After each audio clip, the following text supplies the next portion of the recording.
Do you like onions? Oh, look at these babies. Yeah, I do. I have them everywhere. And I just thought I should show you a really cool trick. I just picked this one. Of course, it's not like huge, but that's a thing. During the life of them, you can always pick the green shoots, right?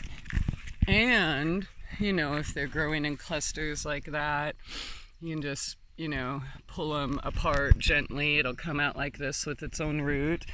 But this particular one, I'm actually going to eat,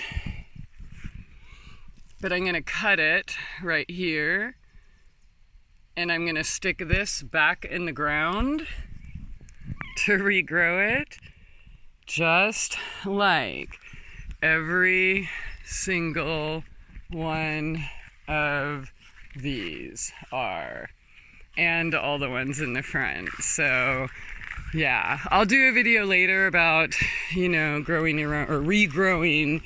Okay, sorry, too many kitty and goat videos now, but here's some more onions, and these are green onions, and I just cut the tops off all year round, pull out the bottom, stick the bottom back in, just dig a hole big enough for the roots, let them, you know, spread out, and that's it.